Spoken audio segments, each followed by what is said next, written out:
Hola a todos, chicas, bienvenidos al análisis completo de The Last of Us capítulo 3 y capítulo 4. He decidido unirlos para que no se haga tan corto los podcasts.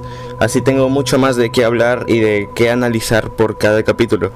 Como hemos visto en el capítulo 2, no había tanto que analizar. Teníamos, la trama, la historia del capítulo, los simbolismos con las mariposas y vimos a los chasqueadores, la dinámica de los personajes. En este tercer capítulo ya no hay prólogos, sino que empiezan con los títulos directamente, con la introducción.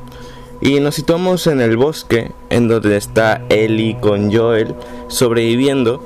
Y aquí podemos ver que hay protección de Joel hacia Ellie. Joel le empieza a dar comida a Ellie, le empieza a cuidar, está siendo su protector. En esto hay diálogos con Ellie y con Joel sobre el pasado, sobre cómo era el mundo antes de la pandemia, cómo era la vida, cómo eran los aviones, los autos. Ya lo habíamos visto en el primer capítulo que Ellie tenía mucha fascinación sobre el mundo antes del apocalipsis, como cuando ella bromeaba sobre los hoteles. En esta plática que tienen, se nos confirma que la infección fue en la harina, o más bien en el grupo alimenticio del ser humano, en los envasados, en la fábrica de harina, de arroz, los azúcares y las mezclas prefabricadas de las cajas de panqueques. Y estoy muy gracioso, gente, porque yo mientras estaba viendo el capítulo me había cocinado unos panqueques en el desayuno y era una coincidencia fantástica, porque yo ya estaba todo contaminado y a punto de morir, gente. Entonces los dos protagonistas están conversando sobre cómo fue el mundo antes de la pandemia, y Ellie encuentra un grupo de cadáveres ya descompuestos desde hace varios años. Joel le comenta que hace años, cuando empezó la pandemia y se estaban llevando a los ciudadanos a una zona de cuarentena, pues los que sobraban, las personas que no llegaban a entrar, los fusilaban ahí mismo, y podemos ver los cadáveres. En este momento el guión aprovecha para hacernos un salto temporal y conocer a los protagonistas, a los verdaderos protagonistas de este capítulo, Bill y Frank. Comencemos con Bill. Se nos acerca la cámara de los cadáveres y vemos cómo fueron ellos en vida hace 20 años, cuando recién comenzaba la pandemia. Pues conocemos a todas estas personas que se subían al auto de Fedra para que los llevaran a un lugar seguro, o disque lugar seguro, ¿no? Hay un corte y nos vamos con Bill. Bill es un survivalista, de estas personas que se preocupan mucho por su propio bienestar, como que creen en conspiraciones y pues no se dejan guiar por lo que dicen las noticias, digámoslo así. Entonces, pues Bill tenía su búnker abajo de su casa y él estaba allí escondido. Los de Fedra o los policías no lo encontraron porque él estaba ultra escondido en su búnker, con armas, con agua, con comida, y tenía todo lo necesario para sobrevivir años sin la necesidad de la sociedad. Así que los de Fedra y los ciudadanos pues se fueron y lo dejaron a él solo, completamente solo. Él sale con una máscara de gas y, viendo que realmente la pandemia no es un contaminante respiratorio, se la quita. Y la máscara de gas es un añadido muy genial a esta parte, porque en el videojuego, como ya habíamos hablado en el primer capítulo, me parece, en el videojuego la transmisión es por esporas. Lo que fue distinto en este capítulo, lo que fue distinto en esta serie, ya que la transmisión es por contacto, en este momento empieza como una historia mucho más humana que todo lo fantástico que habíamos visto antes. Antes pues habíamos visto la ciudadela, la pandemia iniciándose, los aviones estrellándose, todo era muy fantástico. Pero también faltaba un factor humano, digamos. Entonces viene este capítulo 3 y nos da toda una historia de romance fabulosa, que nos vuelve a poner los pies en la tierra, sin pensar en los chasqueadores, sin pensar en el apocalipsis, simplemente en pensar en la vida y en vivir. Nos habla de Bill y Frank.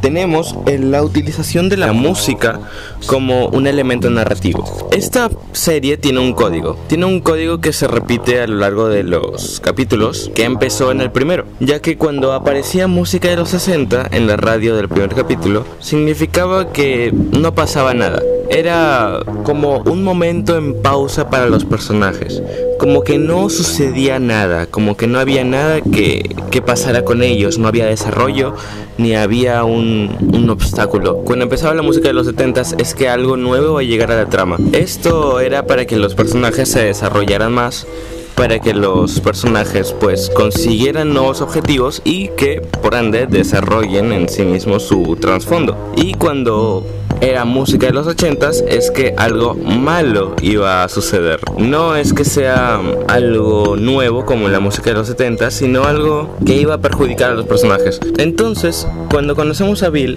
empieza a escuchar White Room, que es de los 60, lo que significaba que iba a ser una pausa en su vida. Y por años estuvo así, en pausa. La gente se fue de la ciudad, ya no habían policías, ya no habían vecinos, ya no habían pues proyectos en general para la sociedad. Bill estaba feliz porque él siempre quería la soledad. Él siempre buscaba estar solo, cogiendo todo lo que quisiera de sus vecinos, un yate, cogiendo cables de las tiendas, armando sus fortalezas con toda la ciudad, cogiendo cualquier casa que le gustara. Lo tenía todo, la verdad lo tenía todo, ya que bueno, él se había preparado desde antes de la pandemia, teniendo armas, teniendo comida, teniendo todo para sobrevivir muchos años. Todo esto cambiaría con la aparición de Frank, la fabulosa historia romántica que empieza a partir de este capítulo. Cuando llega Frank, notamos que hay una increíble tensión sexual entre ellos dos. Bill no se nota que no suele invitar a gente a su casa o no suele darles de comer por simple gusto o por ser un buen samaritano. Siendo un survivalista ya de por sí es bastante desconfiado, pero decide invitar a Frank incluso a dormir con él. Esto ya nos dijo que había algo entre ellos dos. No una relación en sí, pero sí una cierta atracción entre ellos. Cenan bastante a la distancia porque Bill todavía está bastante desconfiado de Frank. Pero Frank, con sus dotes de persuasión y de habilidad blanda interpersonal, logra llegar al corazón de Bill y otra cosa. Entonces, bueno, están en este diálogo en el piano, en donde él está buscando partituras, y pues ya intuyó, ya sondeó un poco cómo era la personalidad de Bill, cómo era lo que estaba ocultando. Encuentra una partitura en especial muy distinta a las otras y le dice: este eres tú. Y vemos en la cara de Frank su sorpresa de haberlo analizado tan bien como para acertar y sentirse atraído por él. Entonces pasamos a una escena muy interesante, que es la escena en la que Bill y Frank están a punto de coger, pero Bill obviamente no sabía nunca se había sentido atraído por un hombre. Fue muy fantástica esta escena porque vemos como el personaje de Bill pudo conectar tanto con Frank hasta el punto de develar una nueva sexualidad en él. Pasando esta escena hay un salto de tiempo, como habrán varios a lo largo del capítulo, a un tiempo un poco después, cuando ya son una pareja instaurada y empiezan a tener sus primeras discusiones, ya que Frank no es un survivalista como Phil y él prefiere vivir a sobrevivir. Entonces van a tener esta dualidad siempre en su vida: sobrevivir versus vivir. Como Frank quiere conseguir amigos, quiere conseguir vecinos, quiere compartir todo lo que tienen, todas esas casas, quieren compartir la comida, las armas con otras personas. Y Bill no lo entiende porque Bill siempre ha preferido estar solo. Bill siempre ha preferido quedarse solo. Y la única persona que logró aceptar de verdad es a Frank. Sin embargo, Frank empieza a hablar con otras personas que veremos luego, que van a ser Joel y Tess. Empiezan a tener estas cercanías con estos protagonistas, Joel y Tess, en el que vemos cómo se conocieron, cómo era su relación con Bill, cómo era su relación con Frank. Esto ya nos lo habían dicho al principio del capítulo cuando Ellie le pregunta a dónde van y van a conocer a Bill y a Frank. Joel nos especifica que le cae mejor Frank que Bill. Y es por esto, ¿no? Porque Bill siempre es muy hermético y nunca quiso conocer a nadie más que no fuera Frank y vivir aislado toda su vida. Y bueno, tenemos estos distintos saltos de tiempo para ver cómo era la vida de Frank y cómo la fue cambiando con Bill y viceversa. Ya vemos un poco más de vida en Bill, ya no se siente tan solo, porque Frank le trae la vida a su hogar, a las casas. Frank pinta, también se dedica a enriquecer más su relación. Empieza a buscar algo más que solo la supervivencia. Vemos que disparan a Bill, unos saqueadores, pero de repente tenemos un salto de tiempo y nos damos cuenta de que el verdadero problema en la vejez de los dos fue, bueno, no sé si lo especifican, pero suena a cáncer de Frank. Frank tuvo cáncer y pues está en una etapa terminal de su vida, mientras intenta con pocos medicamentos sobrellevar esta enfermedad con Bill. Él decide la eutanasia un día y Frank obviamente no está de acuerdo, porque lo perdería todo, porque Frank lo es todo para él. Pero si lo pensamos bien, esto es todo lo que quería Frank. No era sobrevivir, era vivir.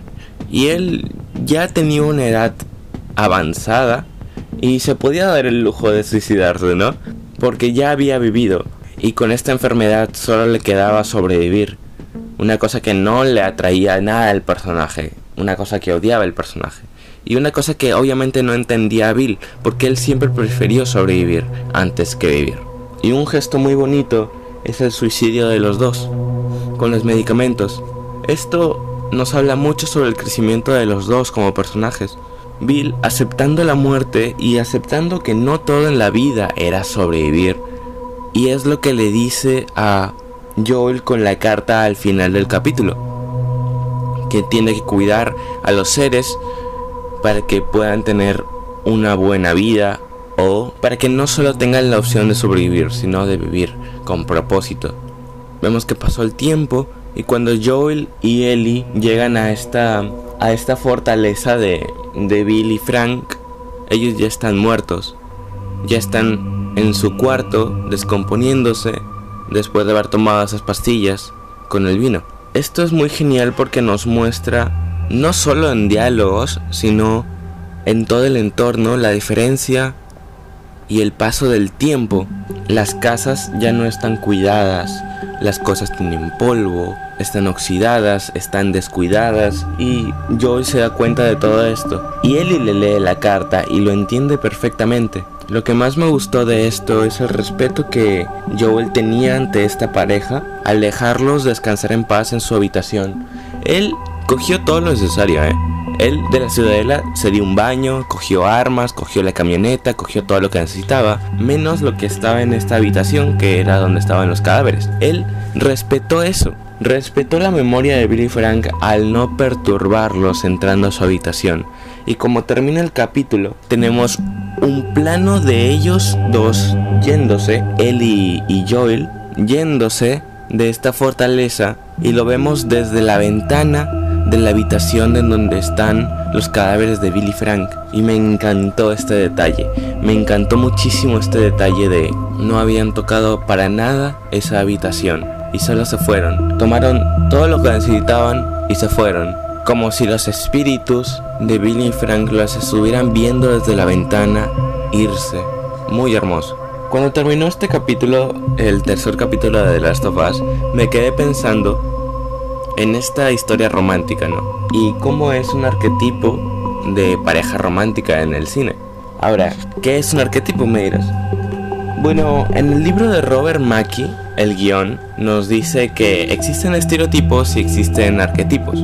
Estos arquetipos pueden ser como parámetros de una historia que pueden ser cambiables dependiendo a tu creatividad. Un estereotipo no se puede cambiar de ninguna forma. Un estereotipo simplemente es un grupo de ideas que solo es. Por ejemplo, esta pareja romántica, ¿no? Esta pareja romántica que tiene como diferencias, su perspectiva ante sobrevivir y de vivir. Otro arquetipo de pareja romántica podría ser la de Scott Pilgrim en Scott Pilgrim vs. The World y la pareja romántica de Orgullo y Prejuicio. Los dos protagonistas tienen sus propias motivaciones, tienen sus propias historias, pero se unen para formar una sola. La historia de El diario de una pasión con 500 días con ella, o este tercer capítulo de The Last of Us. Y hay de estos millones de arquetipos. Hay millones y son muchos más arquetipos que estereotipos por esta salida creativa que pueden tener los arquetipos. Por ejemplo, un hombre mamadísimo, calvo, que le gusten los autos, le gusten las armas y yo que sé, que salve al mundo. Rápidos y Furiosos. Puede ser La Roca o puede ser Vin Diesel. Puede ser Black Adam, por ejemplo. Entonces me puse a pensar esto, ¿no? En estos arquetipos que se pueden formar, que pueden ser millones de combinaciones, millones de combinaciones para hacer estas geniales historias.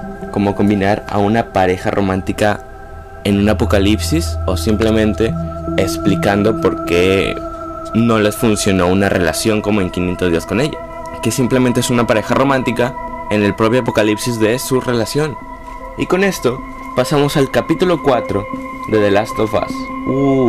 Gente, este capítulo 4 sí se me hizo bastante corto, a diferencia del 3, que sí me pareció bastante completo. Se me hizo bastante corto el capítulo 4. Bueno, empezamos con Ellie mirándose al espejo y apuntándose con el arma que consiguió en esta fortaleza de Billy Frank. Ella había robado un arma que se encontró y estaba practicando verse al espejo, cómo se desenvainaba el arma, cómo apuntaba. Y esto me hizo acordar mucho a la película de Taxi Driver, en la escena de Robert De Niro de "Are you talking to me? Are you talking to me?" Viéndose a Ellie en el espejo así, apuntándose. Fabuloso. Vemos cómo sigue el camino Ellie y Joel con la camioneta, intentando sacar gasolina de los otros autos, y Ellie consigue un libro de chistes que es el mismo que está en el videojuego. Este libro de chistes va a ser muy importante durante todo el capítulo, y yo creo que durante el siguiente capítulo, aunque la verdad no lo sé, porque están siendo bastante distintos de los capítulos que nos están dando y bastante independientes, ¿no? Son como que muy diferentes. El capítulo 3 no se compara en nada en el capítulo 1, digamos. Los capítulos son con estructuras distintas. Eso me pareció bastante genial y bastante osado también. No son capítulos uniformes, no son iguales todos, pero están tan bien hechos que nos sigue la hilación de la historia principal, mostrándonos otras cosas. Fabuloso. Él iba contando chistes tontos mientras van en la camioneta, pero vemos también un desarrollo de Ellie al verse no tan protegida por Joel en este capítulo, ¿no? En este capítulo no está tan protegida por Joel por lo que le va a pasar en la ciudad de Kansas. Ella ya se empieza a interesar más por una autosupervivencia que por la ayuda de Joel. Entonces van en esta camioneta y bueno, lo que menos me gustó de estos dos capítulos es que no he visto ningún infectado, no he visto ningún chasqueador ni nada, pero sí he visto que se viene unos infectados muy geniales, que son la última etapa de la infección, que son como un hongo súper gigante moviéndose, como si el hongo hubiera comido todo el cuerpo de la persona y solo quedara más hongo que persona. Entonces yo creo que nos están reservando 2 capítulos para este siguiente capítulo, mostrarnos estos hongos súper geniales, ya que no habíamos visto ningún infectado en todos los capítulos. En todos los capítulos digo, no habíamos visto ningún infectado en estos últimos 2 capítulos. Y bueno, mientras estamos en esta camioneta vemos cómo se va solidificando la relación entre Joel y Ellie. Como ya se empiezan a interactuar más, como Joel empieza a explicar más de su vida a Ellie y viceversa. Pero igualmente Ellie sigue guardándonos cosas, sigue siendo misteriosa. Porque cuando llegan a esta ciudad de Kansas City nos encontramos con este grupo de personas que aparentemente lograron zafarse del yugo de Fedra y ser una democracia, digamos. Y ser una democracia sin ayuda del gobierno. Vemos como Ellie casi mata a uno de estas personas que los interceptaron. Y esta escena es muy fuerte, porque yo creo que ese es el punto de inflexión de Ellie como un personaje inocente, bobo o inútil a un personaje mucho más desarrollado que puede tomar decisiones más complejas y puede ayudar a progresar la trama de su propio personaje y el de los demás. Vemos que Ellie le dispara en una pierna a una de estas personas, ¿no? Y Brian, se queda suplicando por su vida y Ellie se queda paralizada porque nunca había pasado algo así o nunca había pasado eso a tan grande escala, de quedarse un buen rato la persona suplicando por su vida, intentando negociar y ella apuntándole con el arma. Bueno, Joel le dice que se vaya y Joel se encarga de él. Posteriormente vemos a este grupo que tiene problemas de liderazgo. Conocemos a un tal Henry que está saboteando los planes de este grupo o tienen alguna disputa por el poder, digamos, como es casi siempre, ¿no? Entonces en estas discusiones se nos va mostrando un súper agujero en el piso que se está moviendo como si fuera a romperse el piso para sacar un montón de infectados o para sacar un hongo gigante, que posteriormente tal vez sería la muestra de los super infectados, digamos, esta última etapa de infectados. Cuando vi el capítulo 4 de Last of Us me di cuenta de que las voces del doblaje tienen la voz de Daryl de The Walking Dead, es la de Joel, y hay un doctor que aparece de forma secundaria con este grupo subversivo, que es la voz de Walter White en el doblaje de Breaking Bad. Buenísimo, fantásticas referencias. Entonces tenemos como esta relación de Joel y Ellie se va solidificando. Joel mostrándole de una forma más paternal cómo se usa un arma, digamos, enseñándole pues estas nuevas habilidades para que se sepa manejar sola, ¿no? Y que también lo pueda ayudar porque Joel ya está medio sordo y no va a poder con todo como él quisiera. Este fue un capítulo de transición.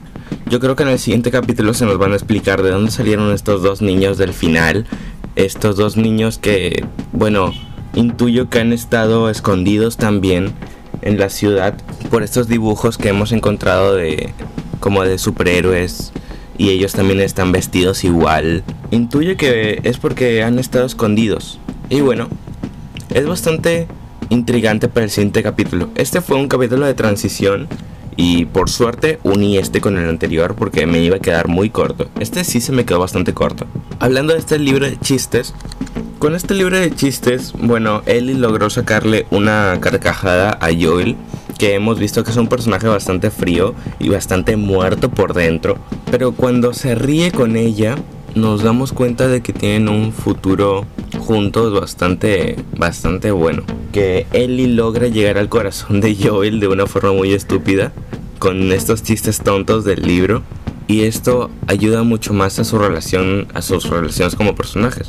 Y bueno, chicas, este ha sido todo mi análisis del capítulo 3 y el capítulo 4 de The Last of Us. Nos vemos este viernes para el 5º y para su próximo análisis. Gracias por escuchar y no olvides seguirme en mis redes. Síganme en mi Instagram y únete al Discord para que todos estemos en contacto.